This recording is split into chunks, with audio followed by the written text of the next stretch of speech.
During the Revolutionary War on July 2, 1776, the 13 colonies all declared their independence from Great Britain, allowing each of them to become sovereign states. In 1781, the Articles of Confederation was adopted to establish a confederation of the sovereign states. After fighting for their freedom in the Revolutionary War, the states were reluctant to give up their power to another national government. For this reason, the Founding Fathers included Article 2 in the Articles of Confederation.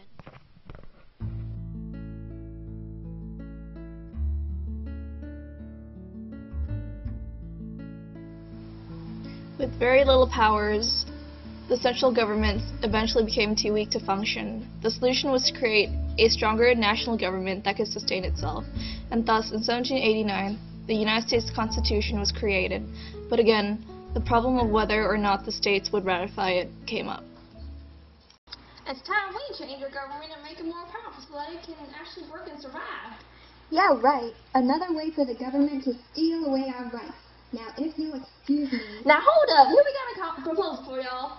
If y'all would just go ahead and ratify this here Constitution, the promised states will get to submit a list of amendments to Congress, and those could be added to the Constitution. Gee, what a swell idea. I changed my mind. We've got to ratify this Constitution now. And that became known as the Massachusetts Compromise. Of the 20 amendments James Madison selected from the state submissions, the Congress accepted 12, the first 10 being the Bill of Rights. The 10th Amendment is written to be similar to the Articles of Confederation, granting to the states powers that have not been specifically given to the federal government.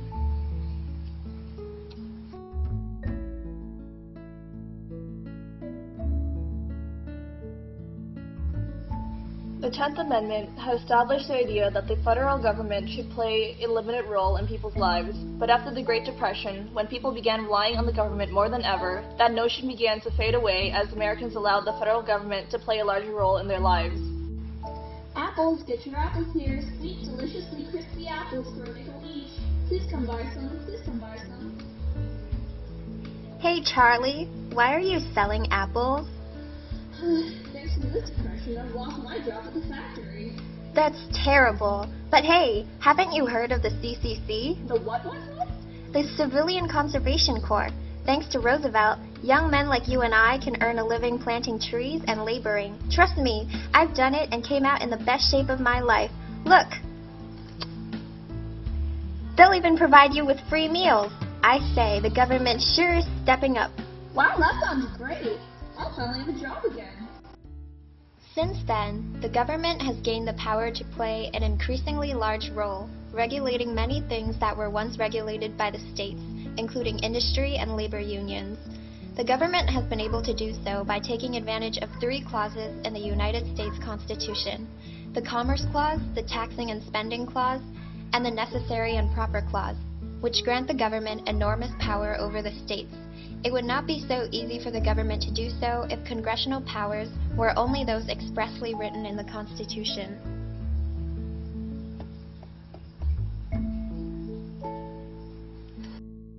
This has led to controversies over whether certain rights belong to the federal government or to the individual states. Several of these controversies have even become court cases, such as Wickard versus Filburn in 1942, where the Supreme Court ruled that Congress could regulate wheat production on a family farm that was intended for use strictly on that farm. Oh boy, look at all this surplus wheat. I can't wait to make me some poppy bread.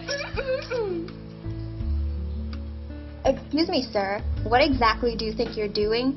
According to the Agricultural Adjustment Act of 1938, you are producing too much wheat. We're going to have to ask you to follow regulations. Regulations? Under the Commerce Clause, we have the right to regulate your wheat production. What are you saying? This is my family farm. I'm the one eating this wheat, so I ain't never gonna enter commerce. You got no right to regulate this. Actually, sir, a lot of wheat crosses state lines. If you produce a substantial amount of wheat on this farm and use it for yourself, you would not be buying wheat on the market, nor would you be selling the wheat. Since these things would affect the price of wheat on the market, Congress has the authority to regulate it. Oh, dag nabbit. Another example of the federal government influencing the states in areas where states should have power over is South Dakota versus Dole in 1987, when the Supreme Court allowed the federal government to dictate the legal drinking age of the states. It did so through the Taxing and Spending Clause.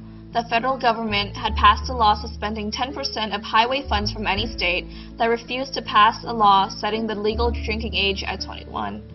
South Dakota, which allowed 19-year-olds to purchase beer containing up to 3.2% alcohol, sued the federal government. The Supreme Court held that the amount of funding withheld was insufficient to represent coercion and allowed federal funds to be withheld from states that did not conform to federal policy. Another similar case is Gonzalez versus Reich, where the United States Supreme Court ruled that under the Commerce Clause of the Constitution that the United States Congress may criminalize the production and the use of homegrown marijuana even where states approve its use for medical purposes. In fact, the United States federal government has limited the use of marijuana since the 1937 Marijuana Tax Act came into effect. La la la la la. Where did we come from? Buddy, I'm sick. I need this so I can live. My doctor said so too. Dagnabbit, let's not Know that's illegal under federal law? I'm gonna call the cops on you.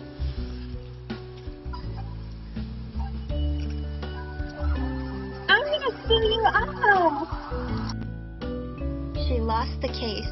The Supreme Court ruled that Congress may regulate interstate activity where the behavior can impact interstate commerce, and such activity includes homegrown marijuana.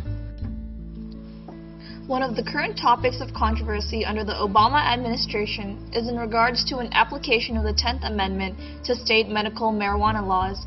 Currently, there are 18 states that have implemented marijuana laws that permit its use for medical purposes. The passing of such state laws is legal under the 10th Amendment, but the dispute arises out of the authority the federal government has over laws regarding illicit or controlled substances. And in the case of legalizing gay marriage, why should the government be in the business of who can or who cannot be married?